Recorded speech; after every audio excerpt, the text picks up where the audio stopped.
Rapat katanya oposisi di Kertanegara. Politik, privasi, dan publik yang auto jadi detektif. Ada satu genre khas politik Indonesia yang ratingnya stabil. Pertemuan tertutup. Bocornya dari satu kalimat pejabat, lalu publik mendadak naik kelas jadi detektif komunitas. Bedanya, ini bukan kasus siapa yang habisin kopi di pantry. Ini urusan negara. Ceritanya beredar begini. Dalam laporan Antara, Syafri Semsudin menyebut Presiden Prabowo bertemu beberapa tokoh yang, kata beliau, tanda kutip, oposisi. Pernyataan itu ia sampaikan saat kegiatan Persatuan Wartawan Indonesia di Bogor. Narasi yang dibawa cukup serius, diskusi soal kondisi bangsa, tata kelola, kebocoran anggaran, perputaran uang, hingga bagaimana negara memanfaatkan sumber daya alam. Lalu muncul episode klarifikasi. Menurut pemberitaan Detik News dan beberapa media lain, pihak istana melalui Prasetyo Hadi menyebut framing oposisi itu kurang tepat. Yang datang adalah tokoh masyarakat. Istana bahkan menyebut dua nama yang ikut hadir, Siti Zuhro dari Badan Riset dan Inovasi Nasional dan Susno Duaji, serta menegaskan tidak ada ketua umum partai di ruangan itu. Dan seperti biasa, begitu kata tertutup muncul, publik langsung menyalakan mode, benarkah ini sekedar ngobrol biasa? Mari kita bedah, tetap ringan, tapi tetap pakai pegangan fakta dari media. Hanya satu, kenapa nama-nama tokoh oposisi tidak diumumkan? Ada versi paling sederhana, yaitu yang pertama bicara memang tidak merinci. Dalam sejumlah liputan, Syafri tidak menyebut nama, bahkan di beberapa laporan, gaya ucapnya terkesan tidak pegang daftar hadir. Lalu ada versi yang lebih politis. Ini analisa, bukan vonis. Menyebut daftar nama lengkap sejak awal sering membuat sebuah pertemuan berubah fungsi dari dialog menjadi panggung. Begitu nama keluar, label ikut keluar. Wah, si A merapat, si B kompromi, si C masuk barisan. Dalam politik, kadang yang ingin dihindari bukan pertemuannya, melainkan keributan pasca pertemuan. Dalam politik, kadang yang ingin dihindari bukan pertemuannya, melainkan keributan pasca pertemuan. Kenapa kesannya seperti menutup informasi? Karena alur informasinya tidak dimulai dari agenda resmi yang diumumkan sejak awal, melainkan muncul dari pernyataan pejabat di forum lain, lalu dikunci dengan klarifikasi istana. Polanya mirip rapat keluarga, bukan konferensi pers. Ini juga perlu ditegaskan. Tidak dipublikasikan, tidak otomatis berarti ada hal gelap.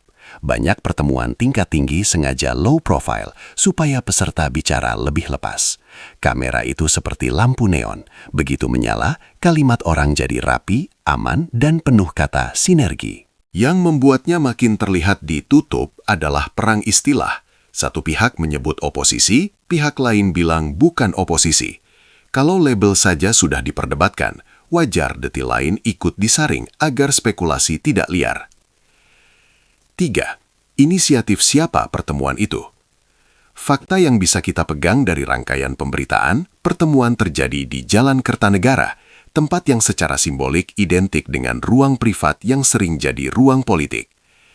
Dari cara ceritanya muncul, paling masuk akal secara logika politik adalah inisiatifnya berasal dari Presiden, sementara Syafri berperan sebagai penghubung atau fasilitator yang menjembatani undangan. Ini pola yang cukup lazim. Pemerintah membuka kanal ke figur-figur di luar lingkar koalisi formal untuk mendengar masukan, sekaligus membaca peta emosi publik. 4. Dugaan bahan pembicaraan. Mana yang disebut media, mana yang masih spekulasi. Biar rapi, kita bedakan. Yang disebut media sebagai isi atau konteks diskusi. Laporan Antara mengaitkan pertemuan ini dengan pembahasan kebocoran anggaran, perputaran uang, dan tata kelola. Klarifikasi istana yang diberitakan Detik News menyebut isu kepemiluan dikaitkan dengan Siti Zuhro dan penegakan hukum dikaitkan dengan Susno. Beberapa media, termasuk CNN Indonesia, Tempo, dan Republika, mengutip penuturan Abraham Samad yang mengonfirmasi ia hadir dengan gambaran diskusi berlangsung lama, intens, dan menyinggung tema besar seperti korupsi dan pembenahan. Yang masih dugaan analitis, masuk akal tapi tetap dugaan. Membangun legitimasi untuk agenda beres-beres. Mengundang figur kritis bisa menjadi pesan politik. Yang ini bukan urusan kelompok, ini urusan negara. Mencari kritik yang actionable.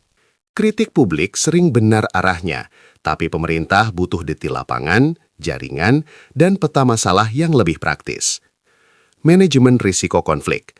Mengajak pihak kritis bicara bisa menurunkan suhu, bukan untuk membungkam, tapi untuk mencegah isu melebar jadi konflik sosial. Kalau pemerintah mulai mengakomodasi aktivis kritis, ada apa? Ini bagian yang paling menarik, karena jawabannya tidak satu jalur. Kemungkinan A, pemerintah membuka mode konsultatif. Artinya, kritik tidak dianggap gangguan, tapi dianggap sensor peringatan dini.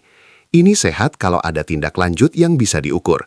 Indikatornya simpel, setelah pertemuan muncul langkah konkret, bukan sekedar wacana dan foto.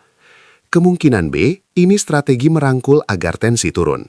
Dalam literatur politik, ini sering disebut co-optation, bukan selalu negatif, tapi punya risiko. Kritik bisa pindah dari ruang publik ke ruang privat. Publik jadi tenang, tapi check and balance bisa melemah kalau kritik berhenti terdengar. Kemungkinan C, pemerintah ingin memisahkan oposisi politik dari kritik kebijakan. Karena istana menolak label oposisi dan memilih istilah tokoh masyarakat, ini bisa dibaca sebagai upaya mengubah framing. Kritik itu sah, tapi tidak otomatis berarti musuh negara. Kalau dikelola baik, ini bisa memperlebar ruang dialog. Kalau dikelola buruk, bisa jadi sekadar kosmetik komunikasi. Penutup, yang kita tahu dan yang perlu kita tunggu. Yang kita tahu dari rangkaian pemberitaan antara Detik News, CNN Indonesia, Tempo, Republika, dan beberapa media lain adalah pertemuan itu ada. Narasinya berkisar pada dialog pembenahan negara dan label oposisi masih diperdebatkan oleh pejabat. Yang perlu kita tunggu cuma satu, output. Politik itu sering jago bikin cliffhanger, tetapi publik sekarang lebih cerewet. Maunya bukan trailer, maunya episode lengkap. Kalau setelah ini ada kebijakan atau mekanisme konsultasi yang jelas, pertemuan tersebut bisa dibaca sebagai awal pola baru. Kalau tidak, ya kita kembali ke kebiasaan lama. Rapatnya serius, spekulasinya lebih serius.